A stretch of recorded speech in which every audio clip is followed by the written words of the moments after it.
รับต้องเก็บไม่เก็บนะครับใช่ครับผมได้ตัดดูนะครับถ้ามันจะขาดแต่เราบอกว่ามันที่ต้องยังไม่ทันเยอะเราจะเอาอาหารไว้ของกลางเป็นระหว่างที่ตัวครับมันเยอะถ้าเราตัดจะเสียเลยจะทำให้เราได้งานที่ต้องไม่ใช้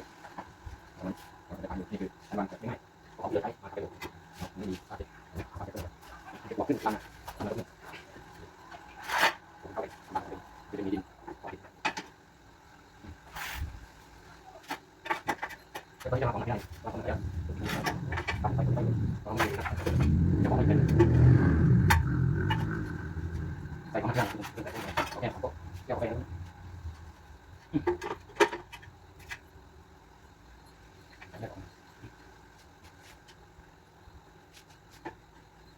อย่างที่ประมาณนี้ถ้าดีขึ้นหน่อยผมเอามาซ้อนกันเป็นแบบ2 แผ่นเลยดีกว่าแต่มันเหลือแล้วเรื่องเหลือป้องกันให้หัวให้อะไรขึ้นหรือเปล่าก็ได้อย่างไรก็ขึ้นก็ได้ตัวนั้นก็เป็นมูลขึ้นสูงมันก็ยังไม่ได้ติดมันเนาะแล้วลองดูกันพูดถึงว่า2 ครั้งก็ได้ประโยชน์นั่นแหละเนี่ยเป็นเนี่ยวางเลยครับนี่แต่หนาเพิ่มไปเลยโอเคเนี่ยก็เป็นอย่างไรนะครับสำหรับท่านผู้การผมเอาไปทำเป็นลักษณะนี้ครับก็เป็นหนึ่งแนวทางครับเป็นตัวมันต้องเป็นขนาดที่มองว่ามีวัตถุดิบได้ครับเอามาทำเป็น DIY ประมาณนี้ได้ครับทำไปก็ได้ครับไม่เป็นประโยชน์มากขนาดที่เป็นประโยชน์น้อยนะครับขณะที่ติดตามรับฟังก็ขอบคุณนะครับแล้วก็ถ้าดีก็กดไลค์กดแชร์เพื่อเป็นกำลังใจในการทำคลิปต่อไปด้วยครับสำหรับคลิปนี้ผมขอตัวแค่นี้คลิปหน้าเจอกันนะครับสวัสดีครับ